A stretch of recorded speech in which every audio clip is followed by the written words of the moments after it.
Guys welcome back to my YouTube channel. तो आज मैं मेरे चैनल का सबसे पहला वीडियो डालूंगा, सबसे पहला रिव्यू डालूंगा। And yes, the review is on the Spanish movie कल्पा मिया माय फॉल्ट। जी हाँ, ये एक स्पेनिश मूवी है जो कि हिंदी में भी डब्ड है, इंग्लिश में भी डब्ड है। अगर आप लोग देखना चाहते हैं तो ज़रूर इस पिक्चर को देख सकते हैं। तो इस पिक्चर का रिव्यू करने से पहले मैं थोड़ा सा ब्रीफ दे लेता हूँ इस पिक्चर के बारे में। तो जब मैंने ये पिक्चर नहीं देखी थी, पॉइंट टू बी नोटेड, जब मैंने ये पिक्चर नहीं भी देखी थी, कुछ महीनों पहले की बात है, तब भी मैंने इस पिक्चर से रिलेटेड बहुत सारे ढेरों सारे शॉर्ट्स और यूट्यूब पे शॉर्ट्स और एडिट्स और रील्स, इंस्टा पे रील्स मैंने ऑलरेडी देख रखे थे इस पिक्चर से रिलेटेड। और मेरा दिमाग फट चुका था, मेरा दिमाग जो है वह ख़राब हो चुका था कि बेंचो ये पिक्चर है क्या, ये पिक्चर है क्या, मुझे तो देखनी है। And point to be noted, जो इस पिक्चर का सबसे इम्पॉर्टेंट एस्पेक्ट है, इस पिक्चर में जो दोनों लीड्स है, कल्पा मिया माय फॉल्ट, इस पिक्चर में जो दोनों लीड्स है, दोनों लीड्स के बीच में जो केमिस्ट्री है, भाई साहब आपका दिमाग खराब हो जाएगा। इतनी बवाल केमिस्ट्री, इतनी आग केमिस्ट्री, इतनी स्पाइसी और हॉट केमिस्ट्री है दोनों के बीच में, जो कि जब मैं एडिट्स देख रहा था, पिक्चर तो मैंने अभी देखी है ना, पिक्चर तो मैंने अभी जाके देखी है, लेकिन जब मैंने पिक्चर नहीं भी देखी थी तब भी, जब मैं शॉर्ट्स देख रहा था, एडिट्स देख रहा था कुछ महीनों पहले, तब भी मेरी आंखों में तीर की तरह आके चुभा था इनकी केमिस्ट्री। और अब जब मैंने पिक्चर देखी है भाई साहब, इस फिल्म को देखने का सबसे पहला और सबसे इम्पॉर्टेंट रीज़न है और सबसे महत्वपूर्ण रीज़न है इस पिक्चर में जो दोनों लीड्स के बीच में केमिस्ट्री है। इनकी केमिस्ट्री के लिए इस पिक्चर को आपको देखनी चाहिए, और लोग देख भी रहे हैं और देख चुके हैं, और ये पिक्चर ऑलरेडी हिट हो चुकी है। इसी वजह से इस पिक्चर का सेकंड पार्ट भी आ रहा है और थर्ड पार्ट भी आ रहा है। सेकंड पार्ट 27 दिसंबर को आएगा इसी साल, और थर्ड पार्ट भी इस पिक्चर का आएगा। ऑलरेडी नेटफ्लिक्स ने ऑलरेडी इसको ग्रीन लाइट कर दिया है, मतलब ग्रीन लाइट जो है वो दे दिया है कि तुम लोग बनाओ। दूसरा पार्ट तो ऑलरेडी आ ही रहा है और थर्ड पार्ट भी ज़रूर आएगा। तो अब अगर मैं रिव्यू करूँ इस पिक्चर का, तो ये कहना चाहूँगा, वन वर्ड रिव्यू अगर मैं करूँ तो भाई साहब, सबसे पहले मैं बता देता हूँ कि मैं तो कोई क्रिटिक तो हूँ नहीं, ऑब्वियसली मैं क्रिटिक तो हूँ नहीं, लेकिन अगर मैं क्रिटिक होता भी सपोज, तो भी मैं पिक्चरों को लेकर और म्यूज़िक को लेकर इतना ज़्यादा क्रिटिकल नहीं हो सकता हूँ, क्योंकि I just love listening to music and I just love watching movies.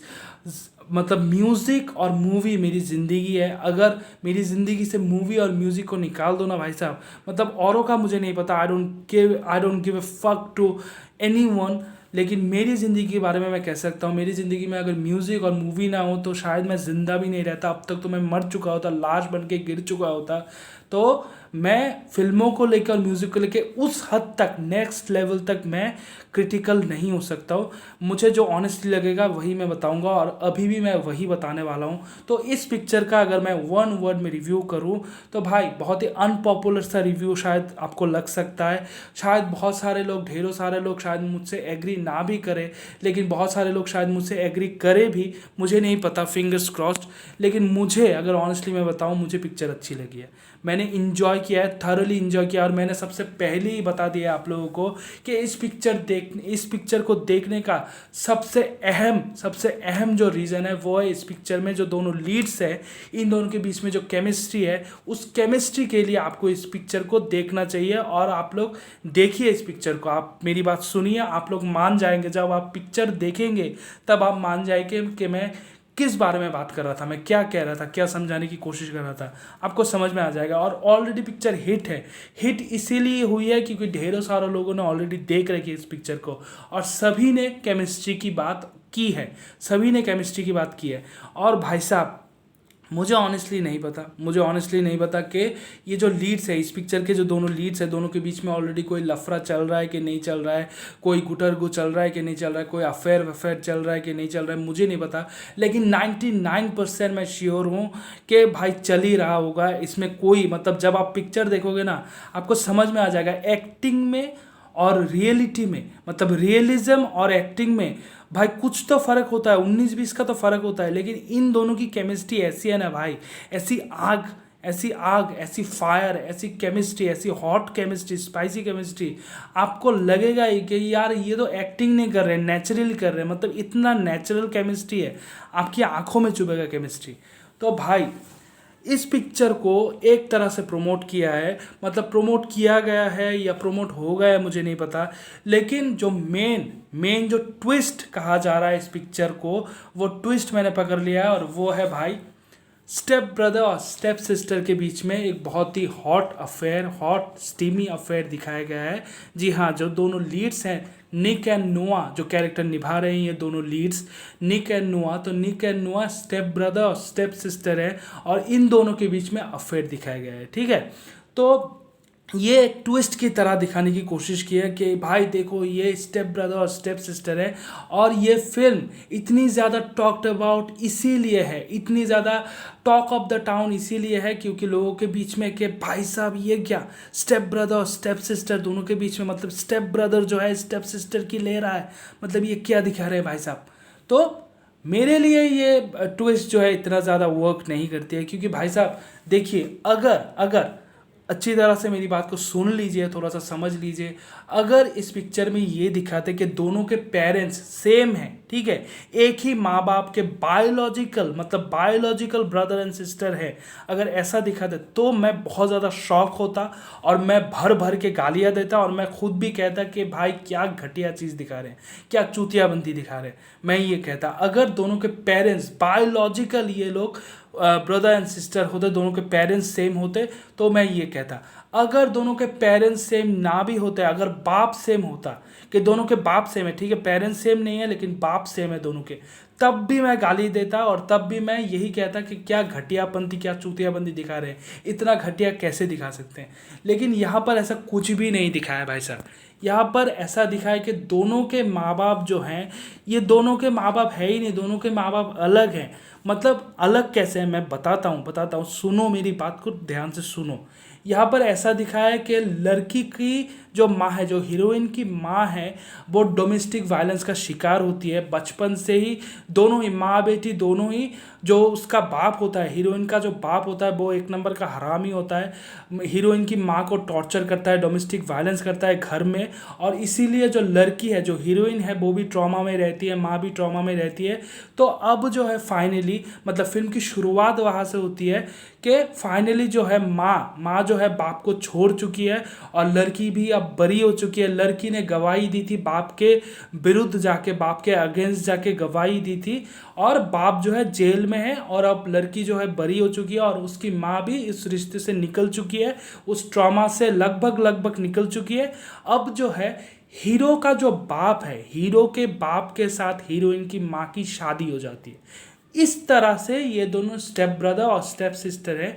तो उस तरह से ये दोनों स्टेप ब्रदर स्टेप सिस्टर है। ऐसा नहीं है कि ये दोनों ही इन दोनों के माँ बाप हैं, biological step brother step sister हैं, या दोनों के बाप सेम है, लड़का लड़की दोनों के बाप ही सेम है, तो बायोलॉजिकल ब्रदर और सिस्टर ये नहीं दिखाया है। इसमें दिखाया है कि दोनों के माँ बाप जो है, क्योंकि हीरो के बाप के साथ हीरोइन की माँ की शादी हो चुकी है, उस तरह से स्टेप ब्रदर और स्टेप सिस्टर दिखाया। तो ये तो भाई इस्लाम में भी जायज़ है, इस्लाम में भी ये जायज़ है कि अगर अगर बायोलॉजिकल ब्रदर और सिस्टर है तो शादी नहीं हो सकती, तो कुछ नहीं हो सकता। ये बहुत बड़ा गुनाह है, बहुत घटिया चीज़ है ये। लेकिन यहाँ पर फिल्म में जिस तरह से दिखाया है कि दोनों के माँ बाप सेम नहीं है, ऐसा नहीं है कि इन दोनों के बच्चे हैं, ये बायोलॉजिकल ब्रदर और सिस्टर नहीं दिखाया है। अगर बायोलॉजिकल ब्रदर और सिस्टर दिखाते, अगर ऐसा दिखाते कि दोनों के माँ बाप एक हैं, दोनों के पेरेंट्स एक ही हैं, बायोलॉजिकल हैं, तो भी मैं गाली देता और घटिया कहता। और अगर ऐसा दिखाते कि ठीक है माँ बाप सेम नहीं है, सिर्फ बाप जो है बाप सेम है, मतलब बाप लॉजिकल बायोलॉजिकल बाप है दोनों का, तो भी मैं गाली देता और तो भी मैं घटिया कहता। लेकिन यहाँ पर ऐसा कुछ नहीं दिखाया। यहाँ पर ये जो मैं पहली बार बता चुका हूँ, यहाँ पर ये दिखाया गया है, और ये दिखाने की कोशिश की है कि हीरो का जो बाप है उसने हीरोइन की माँ से शादी कर ली है, और उस तरह से दोनों भाई और बहन हैं, उस तरह से दोनों स्टेप ब्रदर और स्टेप सिस्टर बन जाते हैं। और इन दोनों के बीच में अफेयर दिखाया है, स्टीमी इरोटिक, मतलब सेक्स वैक्स ऐसा, मतलब स्टीमी सा अफेयर दिखाया है, हॉट अफेयर दिखाया है दोनों के बीच में। तो ये ट्विस्ट दिखाने की कोशिश की है, जो शायद बहुत सारे लोगों के लिए ट्विस्ट है, ट्विस्ट शायद वो वर्क कर गया है उन लोगों के लिए, इसलिए लोग बहुत ज़्यादा इस फिल्म को लेकर बात कर रहे हैं, बहुत ज़्यादा टॉक ऑफ द टाउन बना हुआ है कि अरे यार ये तो कोई पॉर्न वाली स्टोरी दिखा दी है, ये तो पॉर्न का स्टोरी लाइन है, ये तो यार step brother what are you doing step brother, मतलब वो वाला मतलब पॉर्न वाला स्टोरी लाइन दिखा दिया है, ये तो पॉर्न की कहानी है, वो उसको लेकर फिल्म बना दी है, मूवी बना दी है, वो भी commercial romantic erotic romantic movie बना दी है। लेकिन भाई मेरे लिए वो वर्क नहीं करती है, क्योंकि मैंने तो पहले ही कहा है कि अगर बायोलॉजिकल दिखाते, अगर उस तरह से दिखाते तो मैं भी गाली देता, लेकिन उस तरह से नहीं दिखाया है। तो जिसको लेकर लोग बहुत ज़्यादा हुआ बना रहे हैं, ऐसा हुआ बनाने का कुछ है नहीं एक्चुअली। लेकिन अगर पिक्चर की बात करें, पिक्चर मुझे अच्छी लगी है। लड़के का भी ऐसा नहीं है कि बहुत ज़्यादा कुछ ऐसा दिखा दिया, लड़के का भी एक इमोशनल साइड दिखाया है। और लड़की तो बचपन से सह रही है माँ के साथ, माँ को भी डोमेस्टिक वायलेंस करता था उसका बाप, और लड़की भी साथ में सहती थी, और लड़की ने गवाही दी थी और हमेशा एक खौफ में जीती है, डर में जीती है। माँ बेटी दोनों ही खौफ में और डर में जीती है कि कब ऐसा ना हो कि उसका बाप जेल से बाहर निकल आए। तो अल्टीमेटली वो होता है या नहीं होता है, उसका बाप जेल से निकलता है या नहीं निकलता है, अगर निकलता है तो क्या करता है, अगर नहीं निकलता तो क्या होता है। क्या जो माँ बाप हैं, अब जो मतलब हीरो के बाप के साथ हीरोइन की माँ की जो शादी हो चुकी है, क्या उन दोनों को पता चलेगा कि इन दोनों के बीच में, इन दोनों के मतलब उनके हिसाब से तो ये भाई बहन ही है, उनके हिसाब से भी ये दोनों भाई बहन हैं, तो उनके हिसाब से जो ये दोनों भाई बहन हैं, क्या इन दोनों को पता चलेगा कि इनके बीच में अफेयर चल रहा है, ऐसा कुछ चल रहा है। और अगर माँ बाप को पता चल जाएगा तो तब माँ बाप क्या एक्शन लेंगे, क्या रिएक्शन होगा उनका, मतलब क्या होगा क्या नहीं होगा, ये ही फिल्म की कहानी है। तो भाई ये एक्चुअली देखिए 365 डेज ये मूवी आप लोगों ने देखी होगी शायद 2020 और 2021 इस दौरान बहुत ही ज़्यादा ट्रेंडिंग पे थी। तो ये सारी पिक्चरें जो हैं 365 डेज कह लीजिए, 50 शेड्स ऑफ ग्रे कह लीजिए, अब ये जाके कल्पा मिया माय फॉल्ट कह लीजिए, ये सारी ही एक ही लाइन की पिक्चर है, ठीक है, एक ही लाइन की पिक्चर है। लेकिन ये पिक्चर, इस पिक्चर की बात मैं ये कह सकता हूँ कि 365 डेज जितनी ज़्यादा टॉक्सिक, एक बहुत ज़्यादा टॉक्सिसिटी के ऊपर इस फिल्म के बारे में बात हुई थी कि 365 डेज जो है बहुत ज़्यादा टॉक्सिक है, बहुत ज़्यादा ये है वो है। तो इस पिक्चर में माय फॉल्ट कल्पा मिया ये जो पिक्चर है, इस पिक्चर में उस तरह से कोई टॉक्सिसिटी दिखाया नहीं है, वही रेगुलर सा टेम्पलेट है, टेम्पलेट वही रेगुलर सा है कि पहले तो बहुत ज़्यादा नफरत होगा, टकरार होगा, तू मैं होगा, और फिर प्यार ही प्यार होगा। तो ऐसा कुछ नहीं है कि आउट ऑफ द बॉक्स दिखाया है, कुछ आउट ऑफ द बॉक्स कुछ भी नहीं है। लेकिन उस जो मैंने पहले भी कहा था कि दोनों लीड के बीच में जो केमिस्ट्री है, उसके लिए इस पिक्चर को आप देख सकते हैं। और अगर आपको इरोटिक रोमांस पसंद है, इसके लिए आप देख सकते हैं। एक इमोशनल डेप्थ भी दिखाया है, दोनों का ही एक इमोशनल साइड है, तो उस तरह से भी आप देख सकते हैं। तो उस तरह से भी इस पिक्चर को आप एंजॉय कर सकते हैं, दोनों का ही एक इमोशनल साइड दिखाया है, और दोनों की केमिस्ट्री बहुत ही बवाल है, केमिस्ट्री नंबर 1 है। उसकी वजह से इस पिक्चर को आप देख ही सकते हैं डेफिनेटली। और पिक्चर का टेम्पलेट वही है, रेगुलर टेम्पलेट है, जैसे मैंने बताया। इन पिक्चरों का टेम्पलेट यही होता है कि पहले तो बहुत ज़्यादा टकरार दिखाएंगे, नफरत दिखाएंगे, तू मैं दिखाएंगे, और फिर प्यार ही प्यार होगा। तो वही दिखाया, ट्विस्ट वही था कि स्टेप ब्रदर स्टेप सिस्टर, जो कि मैंने कहा कि मेरे लिए वो उतना ज़्यादा वर्क नहीं किया है, क्योंकि मैंने रीज़न भी दिया है कि क्यों मेरे लिए वो वर्क नहीं करता। मेरे लिए वो उतना ज़्यादा शॉकिंग नहीं है कि स्टेप ब्रदर और स्टेप सिस्टर है, क्योंकि मैंने ऑलरेडी रीज़न बता दिया है कि मेरे लिए वो वर्क क्यों नहीं करता है। अगर आप लोगों के लिए वर्क करता है, वो शायद ज़्यादातर लोगों के लिए किया होगा, इसीलिए तो लोग मतलब पागल हुए पर हैं कि यार ये तो पॉर्न वाली कोई कहानी दिखा दी है, ये क्या दिखा दिया है, स्टेप ब्रदर है स्टेप सिस्टर की ले रहा है।